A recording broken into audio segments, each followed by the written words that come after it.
एक हो जाती है, इसका विरोध करती है, तो 294 से अगर आप माइनस करेंगे तो ये करीब 266 सांसद की संख्या हो जाएगी। मतलब ये संख्या घट जाएगी एनडीए की। अब यही इंडिया अलायंस का देख लेते हैं। इंडिया अलायंस के पास कुल सांसदों की संख्या 233 है और इंडिया अलायंस के पास अगर इंडिया अलायंस को समर्थन दे देती है टीडीपी और जेडीयू, जैसा कि कह रही है टीडीपी और जेडीयू का कहना है कि हम बिल को पहले पढ़ेंगे और उसके बाद हम अपना डिसीजन देंगे, क्योंकि हमने टीडीपी ने 3 पॉइंट अलग से दिए, जेडीयू कह रही है कि हमारा भी 4 पॉइंट ऐड कर लीजिए। अगर ये 4 पॉइंट ऐड होता है तो और हमें अच्छा लगता है तो हम इसका समर्थन। वक्फ संशोधन बिल को लेकर खूब सारी चर्चाएं हो रही है और चर्चा इस बात को लेकर भी है कि सरकार अगर वक्फ बिल संशोधन को लोकसभा में पेश करती है और राज्यसभा में पेश करती है तो क्या ये पास हो सकेगा। पास होने की बात इसलिए भी हो रही है क्योंकि विपक्ष के तमाम पार्टियां, चाहे वो कांग्रेस हो, समाजवादी पार्टी हो, एआईएम हो या फिर निर्दलीय जितने भी सांसद हैं लोकसभा में, वो ये कह रहे हैं कि हम इसका विरोध करेंगे। तो सवाल ये उठा कि आखिर लोकसभा में सरकार के पास नंबर कितने, क्या सरकार इसे आसानी से पास करवा लेगी, या फिर जो सबसे ज्यादा चर्चा है कि एनडीए में नीतीश कुमार की जो जेडीयू है और चंद्रबाबू नायडू की जो टीडीपी है, ये दोनों पार्टी अगर थोड़े से भी इधर खिसक गई इंडिया की तरफ तो ये पूरा गेम, नंबर गेम पलट जाएगा और सरकार जिस उम्मीद में बैठी है कि वक्फ बिल को हम आसानी से पास करवा लेंगे, वो मामला फंस भी सकता है।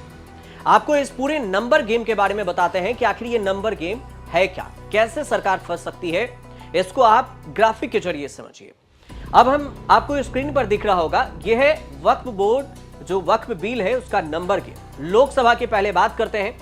लोकसभा में अभी कुल सांसद 542 है, 542, और बिल पास कराने के लिए जो बहुमत के आंकड़े हैं वो 272 होते हैं। अब इस हिसाब से बीजेपी के पास, जो अभी सिर्फ बीजेपी के पास सांसद हैं, वो है 240, और यही अगर एनडीए के ले लें कि बीजेपी के सहयोगी दल को मिलाकर, जैसे जेडीयू और टीडीपी, इन सबको अगर मिला देते हैं तो कुल सांसदों की संख्या 294 हो जाता है।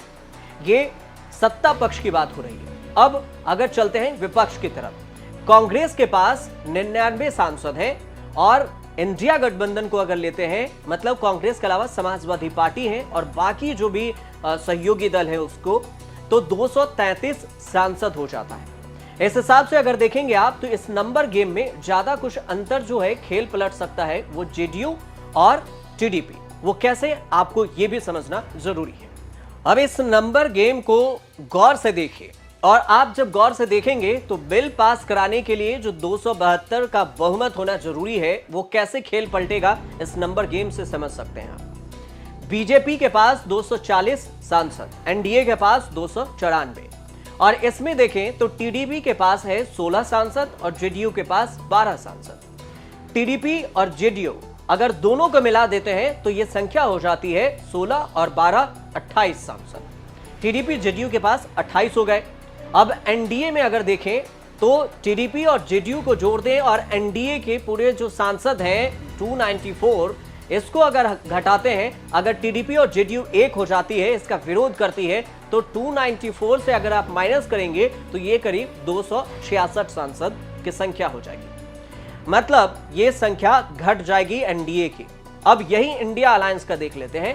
इंडिया अलायंस के पास कुल सांसदों की संख्या 233 है और इंडिया अलायंस के पास अगर इंडिया अलायंस को समर्थन दे देती है टीडीपी और जेडीयू, जैसा कि कह रही है टीडीपी और जेडीयू का कहना है कि हम बिल को पहले पढ़ेंगे और उसके बाद हम अपना डिसीजन देंगे, क्योंकि हमने, टीडीपी ने 3 पॉइंट अलग से दिए, जेडीयू कह रही है कि हमारा भी 4 पॉइंट ऐड कर लीजिए। अगर ये 4 पॉइंट ऐड होता है तो और हमें अच्छा लगता है तो हम इसका समर्थन करेंगे। इस हिसाब से अगर कयास लगाया जाए तो इंडिया के साथ अगर टीडीपी और जेडीयू इस बिल का समर्थन कर दे तो 261 सांसद इंडिया गठबंधन के पास हो जाएंगे, और अन्य सांसदों की संख्या जो निर्दलीय हैं, किसी पार्टी से नहीं है, और जैसे आजाद समाज पार्टी है, इन सबको मिलाकर अन्य सांसद हो जाते हैं 15। इसमें अगर देखेंगे आप तो अगर 15 अन्य सांसदों को मिलाएं और कुछ अगर इसमें से अगर एनडीए में भी आ जाए, तब भी इंडिया गठबंधन में टीडीपी और जेडीयू को मिलाकर ये जो बहुमत का आंकड़ा है वो इंडिया गठबंधन आसानी से पार कर सकता है।